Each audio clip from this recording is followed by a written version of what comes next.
হায় রে মানুষ, মানুষের জীবনের কি কোনোই মূল্য নেই?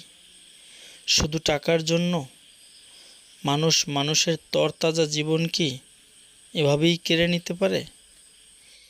এ যেন বন মানুষ ও আফ্রিকার পাপুয়া নিউগিনিতে থাকা ভয়ঙ্কর আদিম জনগোষ্ঠীকেও হার মানিয়েছে এই নৃশংস হত্যাকাণ্ড।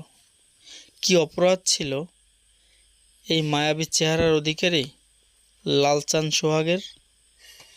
তাকে জনসম্মুখে নৃশংসভাবে পাথরের আঘাতে আঘাতে প্রাণটা কেড়ে নিয়েছে ভয়ঙ্কর খুনিরা। তারপরেও ক্ষান্ত হয়নি খুনিরা।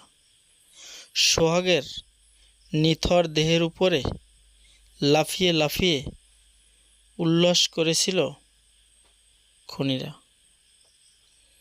তখন চারপাশে থাকা মানুষগুলো কোনো ধরনের প্রতিবাদ না করে অবাক দৃষ্টিতে তাকিয়েছিল নির্বোধের মতো। এই দৃশ্য আসলে দেখার মতো নয়। কি জবাব দিবে সোহাগের ছেলে মেয়েকে এই রাষ্ট্র, এই সমাজ? তারা কাকে এখন বাবা ডাকবে?